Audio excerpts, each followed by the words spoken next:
C'est d'abord une altération des fonctions cérébrales, c'est-à-dire le temps de réaction. C'est aussi la perception de l'environnement. On va être moins apte à visualiser en fait l'environnement de la conduite.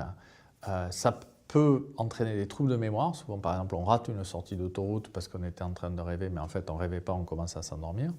Et puis, il y a des troubles du jugement aussi qui peuvent faire qu'à un moment donné, en ville, on peut faire des erreurs de conduite, on peut brûler un feu, on peut brûler un stop, parce que justement, on a une inertie du cerveau qui est liée à cette somnolence trop importante et qui survient maintenant malheureusement de façon à la fois diurne et nocturne lors des trajets autoroutiers.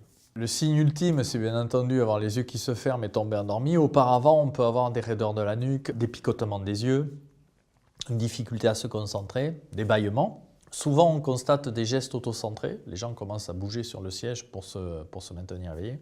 Tous ces symptômes-là, que souvent attribuent à la fatigue, ce qui n'est pas du tout le cas parce qu'en fait la somnolence est un principe très différent de la fatigue, dès qu'on les ressent, c'est un petit peu comme si on était dans un état d'ivresse, donc on est dans un état de dangerosité. Là, il faut vraiment s'arrêter pour pouvoir prendre du sommeil ou consommer de la caféine.